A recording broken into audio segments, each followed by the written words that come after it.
그 을 나는 세금 신고한다라고 해서 공동상속인 우리 형제한테 교부를 했는데 그게 가끔은 변질돼서 상속재산 분할 협의서에 그냥 찍혀 있는 경우가 있거든요. 본인도 모르시는 경우에 상속재산 분할 협의가 법적으로 완결되고 그리고 등기도 일사천리로 이루어지고 그걸 몇 년 뒤에 알게 되시는 경우도 많이 있으세요. 그럼 못 뒤집어요? 못 뒤집습니다. 그래서 제가 그걸 보고 그럼 이때 어떤 목적으로 교부하셨는지 녹음 있으세요? 근거 있으세요? 라고 하면 보통은 그건 다 구두로 이루어지신 경우가 많거든요. 이게 권한 없는 날인이었습니다 라는 걸 입증하는 거는 굉장히 어렵습니다. 내가 이 목적으로 교부했다라는 그 상황에 대한 녹음이라든지 서류라든지 이런 부분들이 필요합니다. 변호사님, 상속 업무를 보시면은 준비가 된 상태에서 오시는 분들이 많나요? 아니면 돌아가신 다음에 오시는 분들이 많아요? 요즘에는 사전에 준비하시는 분들이 있으시기는 하세요. 얼마 전에도 저희가 90대 아버님께서 직접 미리 사전에 예방하고 싶다고 하셔서 저한테 전화를 주셔가지고 제가 업무를 사전에 정리해드린 적이 있는데 사실 저희가 뵙는 비율은 이후에 아무 준비 없이 상속에 맞닥뜨리는 경우가 비율적으로는 훨씬 많습니다. 그럼 여기에서 이제 중요한 개념 중에 하나가 상속 등기잖아요. 네. 상속 등기가 뭔지 한번 간단히 설명해 주시면 좋을 것 같아요. 네. 금융자산을 남기시는 경우랑 결국 부동산을 남기시는 경우 크게는 두 가지 분류에 해당한다고 보실 수 있는데 금융자산 같은 경우는 방법은 두 가지가 있어요.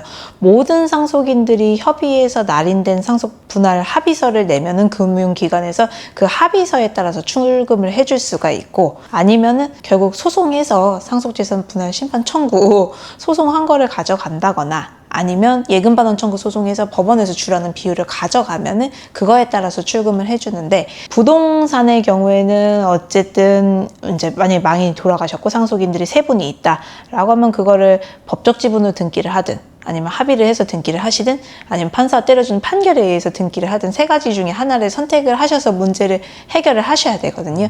그래서 이제 이 등기를 어떻게 할지 문제에 관한 부분이 많이 당면하게 되십니다. 상속 등기를 했다라는 거의 의미가 상속을 이 사람한테 하겠습니다. 이 아파트 같은 경우에는 막내 아들이 누구에게 주겠다 이걸 딱 도장을 찍는 게 상속 등기인 거죠. 그쵸. 그거를 이제 돌아가시기 전에 망인이 해놓으신 거는 굉장히 간단한 절차로 등기를 할 수 있는데 그걸 안 해놓으셨기 때문에 상속인들 사이에서 협의든 재판이든 있어야 하는 경우가 되는 거죠. 그래서 협의랑 재판을 거쳐서 상속을 등기를 한다는 거는 내가 상속을 받는다라는 걸 의미하는 네, 거죠. 맞습니다. 근데 이제 금융자산이랑 이제 부동산 자산 대표적으로 그 두 가지가 있죠. 예, 맞습니다. 금융은 이제 등기할 필요는 없고요. 부동산 경우는 꼭 등기를 하셔야 되는 문제가 됩니다. 변호사님, 그러면은 상속 등기를 할 때 어떤 방식으로 하는지 종류가 몇 가지가 있는지 궁금해요. 일단은 손쉽게 생각하시면 상속인들끼리 협의가 되셔서 A라는 부동산은 장남이 갖고 B라는 부동산은 차남이 갖고 C라는 부동산은 막내 아들이 갖는다 이런 식으로 협의를 하셔서 할 수도 있고 아니면 세 분 사이에 상속인들 사이 협의가 전혀 안 된다라고 하시면 법원에 누군가는 상속재산 분할 심판 청구라는 소송을 제기하시고 그 소송 결과에 따라 판사가 때려주는 결정문에 따라서 판결에 따른 등기를 하시게 되는 경우가 있고요. 세 번째로는 그냥 n분의 1로 법적 지분에 따라서 등기하자라고 하는 경우는 모든 상속인들이 협의를 안 하시고 일방이 신청을 하셔도 법적 지분에 따라서는 등기를 하실 수 있습니다. 그래서 협의가 장기로 안 되고 누가 소송도 제기를 하지 않는데 등기가 당장 필요하다 그럼 법적 지분에 따라서 그냥 일방이 신청하시는 경우 크게는 이렇게 세 가지 경우로 나눠볼 수 있는 것 같습니다. 약간 이혼 재산 분할이랑 비슷하네요. 이제 5년이랑 10년 지나면 비율이 조금 어느 정도 정해지고 그쵸. 협의를 하는 경우도 있고 소송을 제기해서 소송 이혼을 하는 경우도 있잖아요. 네, 맞습니다. 좀 약간 여기도 이제 상속도 생각해보면 재산 분할이라고 볼 수 있는 거죠. 그쵸. 어쨌든 상속 재산을 어떻게 분할할지 문제가 되는 거니까요. 분할할지 문제고 이제 법정 상속은 이제 그냥 비율로 n빵으로 n분의 1. 근데 그 n빵도 예를 들어서 만약에 저희가 3남매인데 부모님이 만약에 집을 두 채를 가지고 있어요. 그런 상황에서는 집 두 채를 각각 3분의 1씩 쪼개서 지분으로 상속을 할 수도 있을 것 같고 그 집 두 채는 첫째랑 둘째한테 주고 막내에게는 그에 상응하는 무언가를 이런 식으로 할 수 있을 것 같은데 보통 이거는 그냥 의뢰인들의 성향에 따라 달라지나요? 아니면은 일반적으로 그냥 지분으로 가는 경우가 많나요? 보통 협의를 하실 때는 되도록이면 평범한 가정, 평범한 경우에는 공유관계 해소를 원하세요. 그래서 어쨌든 뭐 공유자가 2명이든 3명이든 하면 재산권을 나중에 행사할 때 매매하거나 뭐 담보대출 받는다거나 여러 가지 제한이 있으시니까 되도록이면 어느 일방이 한 부동산을 선택을 하고 거기에 대해서 차익을 정산해 주시거나 아니면 서로 다른 부동산을 이렇게 나눠서 가지거나 이런 방법을 조금 더 일반적으로는 선호는 하시고, 특수한 경우 뭐 상속인들끼리 굉장히 협의도 잘 되고 상의해서 매각하는 결정도 잘 된다.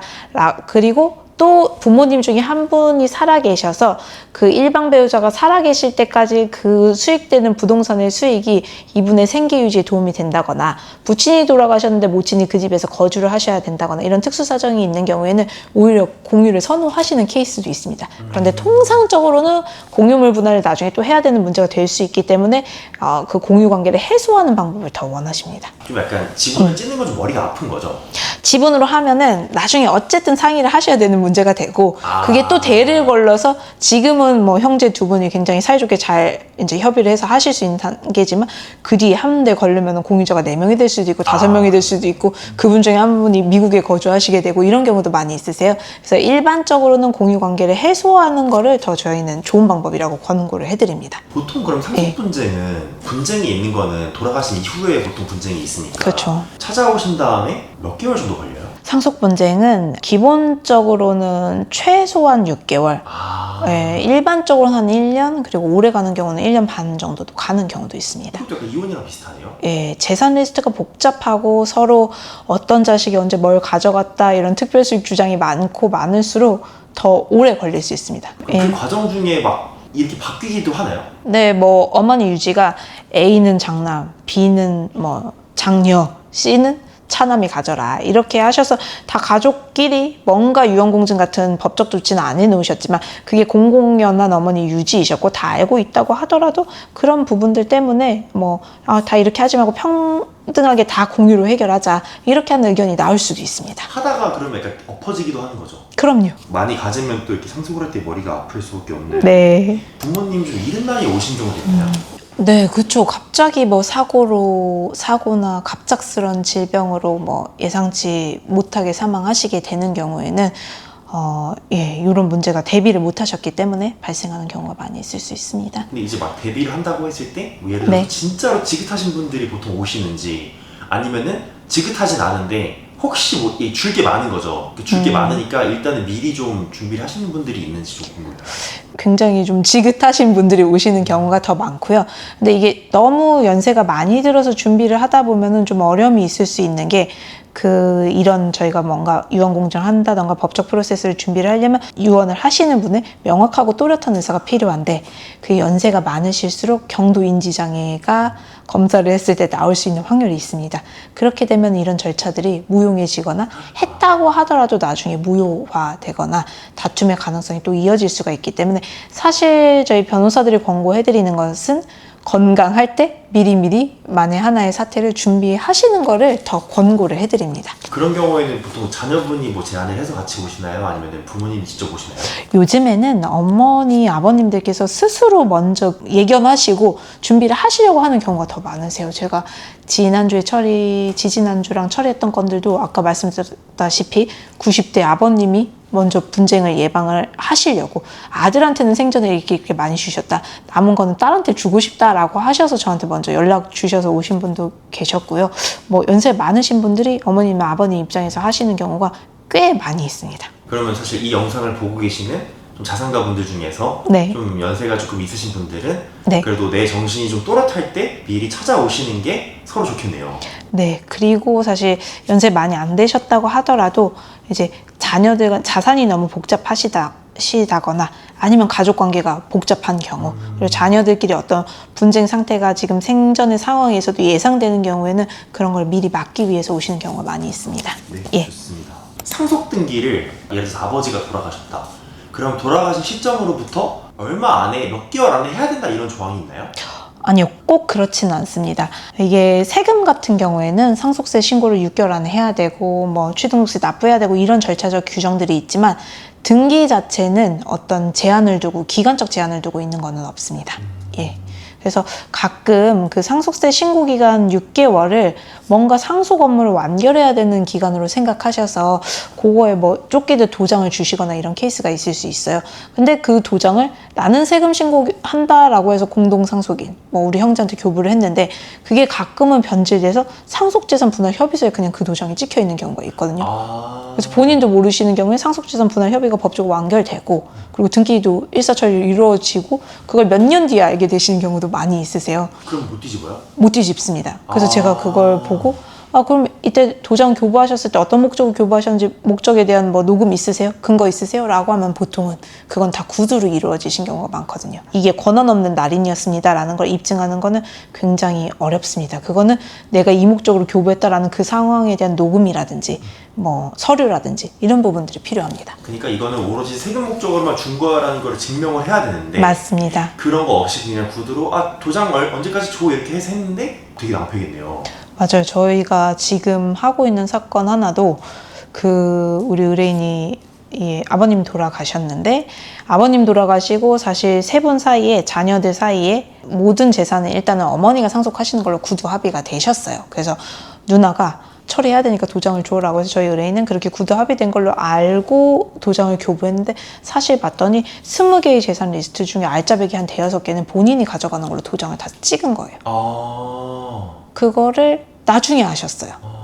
네, 그래서 지금 그걸 바로잡는 저희가 형사 고소랑 민사소송 하고 있는 케이스가 있는데 그렇다면 본인이 어떤 합의가 있었다, 반대되는 합의가 있었다라는 걸 증명하셔야 되기 때문에 상속에 있어서 어떤 세금 목적이든 어떤 목적으로 도장을 교부하시는 경우는 굉장히 위험합니다. 그래서 차라리 직접 서류를 보시고 거기에 직접 날인을 하셔야 됩니다. 그런 상속 관련 취득세랑 등록세도 그러면 변호사님이 함께 도장 찍는 게 좋나요? 아니요, 꼭 그렇게 하실 필요는 없고 저희가 상속 분쟁하는 의뢰인들 같은 경우는 보통 이제 공동상속인이 이런 거 한정적인 목적을 찍어달라라고 하면 저희가 서류 다 보고 찍으셔도 됩니다, 아닙니다 이렇게 분류를 해드립니다. 자, 그러면은 이 영상을 보고 계시는 분들이 부모님이 돌아가신 상태일 수도 있어요. 말 그대로 그 취득세랑 등록세를 세금 신고를 앞둔 분일 수도 있고 혹은 이미 진행을 하신 분일 수도 있잖아요. 그러면 앞둔 분이라면은 이 영상을 보고 우리가 좀 주의해야 될 점 혹은 준비해야 될 점을 말씀을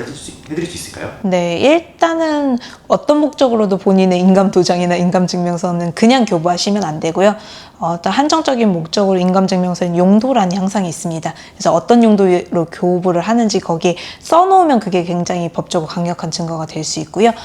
이런 대화가 상호간에 있으시면 녹음하시거나 근거로 남기시는 것도 도움이 될 수 있고 제일 정확한 거는 본인 인감도장은 본인 소지하고 필요한 서류에 가서 확인하고 날인하시는 게 중요합니다. 절대로 도장을 맡기지 말고 맞습니다. 서류도 꼼꼼히 읽고 하셔야 됩니다. 네, 맞습니다. 자, 그러면은 이제 이 영상 보시는 분이 도장을 이미 찍은 상태예요. 혹은 도장이 이미 갔어요. 뭐 취득세 신고가 됐는데 뭔가 이런 상속에 관련해서 분쟁이 소지가 있는 상태일 수도 있잖아요. 내가 모르는 상태일 수도 있잖아요. 그러면 그거를 어떻게 확인을 해볼 수 있을까요?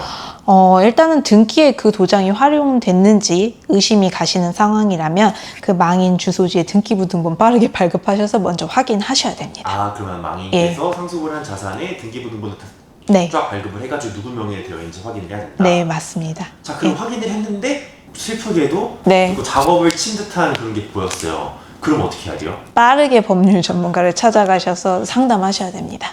그럴 때는 이제 그분에게 사실 확인을 먼저 물어보고 찾아가는 게 맞나요? 아니면 일단 가져가는 게 맞나요? 아닙니다. 왜냐하면 그 가져간 재산에 대해서 가압류나 가처분의 조치를 빨리 해야 되는 상황일 수도 있어요. 그래서 일단은 법률 전문가를 찾아가서 조력을 구하고 어떤 증거를 대화를 하신다고 하더라도 수집해야 되는지 도움을 받으신 상태에서 알고 대화를 하셔야 됩니다. 이게 가압류 가처분을 하지 않으면은 팔아버릴 수도 있다는? 팔아버릴 수도 있고 풀로 대출받고 도망갈 수도 있는 거죠.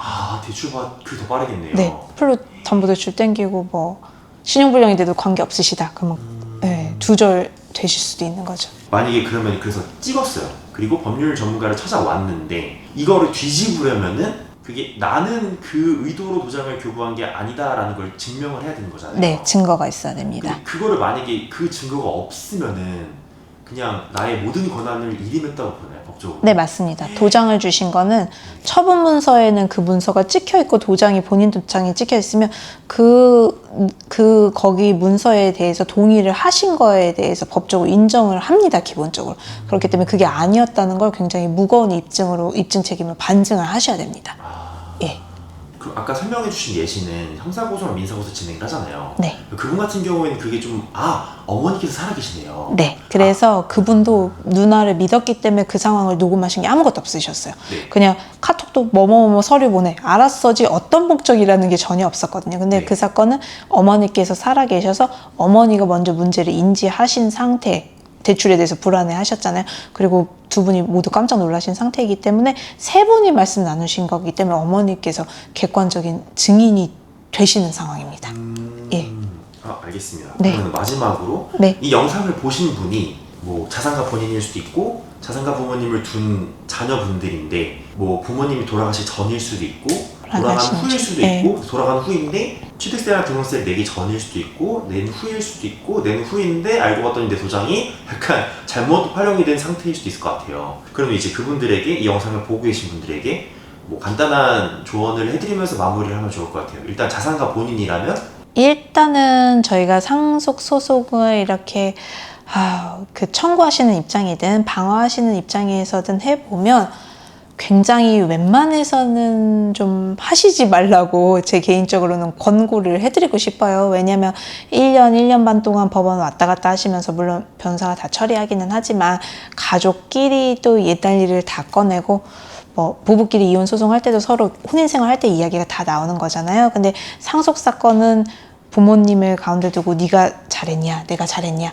누가 더 많이 가져갔냐, 누구의 기여분이 더 크냐라고 하면은 서로 그 과정에서 의도치 않게 시작했다고 하더라도 굉장히 상처받게 되는 경우가 너무나 많습니다. 그리고 그게 굉장히 장기화되는 경우도 많이 있고요. 그렇기 때문에 사실은 저희는 이게 이제 상속을 하셔야 되는 입장에서든 상속을 받는 입장에서든 웬만해서는 법적인 안전 조치를 미리 하셔서 재산을 주실 분의 의사도 명확히 해두시고 받으실 분들도 그 가이드라인 안에서 서로 분쟁 없이 원만하게 합의하시는 것을 최우선적으로 말씀을 드리거든요. 그렇기 때문에 이런 안전적인 유언 공증이나 이런 준비들을 미리 하시는 거를 권장을 해드리고요.